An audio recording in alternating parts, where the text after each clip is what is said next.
Welcome back to the city I hate to love and sometimes love to hate, Manila, Philippines. The capital city, full of energy, bustling with stark contrast, and innumerable inspiring stories. And in the spirit of stories, today I'm gonna share a little bit of a different story, a bit of hidden history right here in plain sight. So I am standing right under the Manila Film Center, right in the shadows of the beautiful, posh Sofitel Hotel. But this particular building has a very dark history, which I'm gonna share with you today.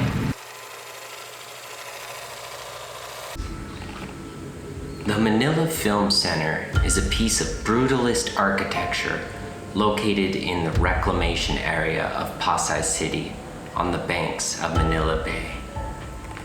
This ominous and decaying structure was the brainchild of then First Lady Imelda Marcos, an infamous character in Philippine history, to say the least. She envisioned a grand home for highlighting fine films and positioning Manila as the cultural center point of the Eastern world. Imelda's visions of grandeur had to become reality at any cost and in spite of impossible schedules. The aesthetic of the building used the Parthenon in Athens as its muse. Instead, it would become Manila's grandest tomb. With only 3 months until Imelda's gala, the Manila International Film Festival, 4,000 of Manila's finest contractors got to work, around the clock in 3 8-hour shifts. You don't need an engineering degree to see where this was headed. Total disaster.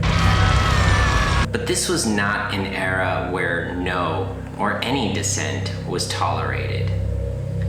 Around the devil's hour of 3 a.m. on November 17, 1981, in the midst of the hectic construction schedule, scaffolding suddenly collapsed on the 4th floor, sending dozens of workers hurling towards the ground. A fall from this height would normally result in instant death, and they would have been the lucky ones.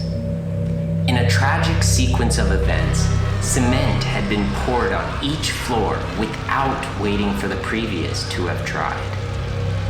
These doomed souls were literally being buried alive by the quick-drying cement. To seal their fate, all news of this event was stifled and rescue personnel prohibited from entering for up to 10 hours, while the administration could prepare a statement and engage in damage control.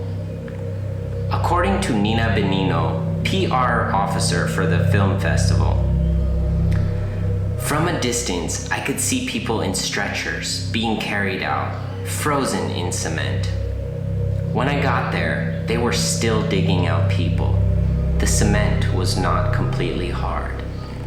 And there was a guy that they were trying to keep from going into shock. Half of his body was buried. He was alive, but half buried. I don't know what it was, but to keep him awake, alert, not to go into a coma or shock, they kept him singing Christmas songs. I was watching this. As the old saying goes, the show must go on." Construction continued, sealing 168 bodies in the hardened cement. The film festival was referred to as an all-out spectacular by the New York Times, playing host to many international celebrities of the time. Little did they know, they were toasting champagne on top of the same tortured souls that had built that structure. After decades of neglect and natural disasters, including earthquakes and fires, this former monument to decadence had fallen into disrepair.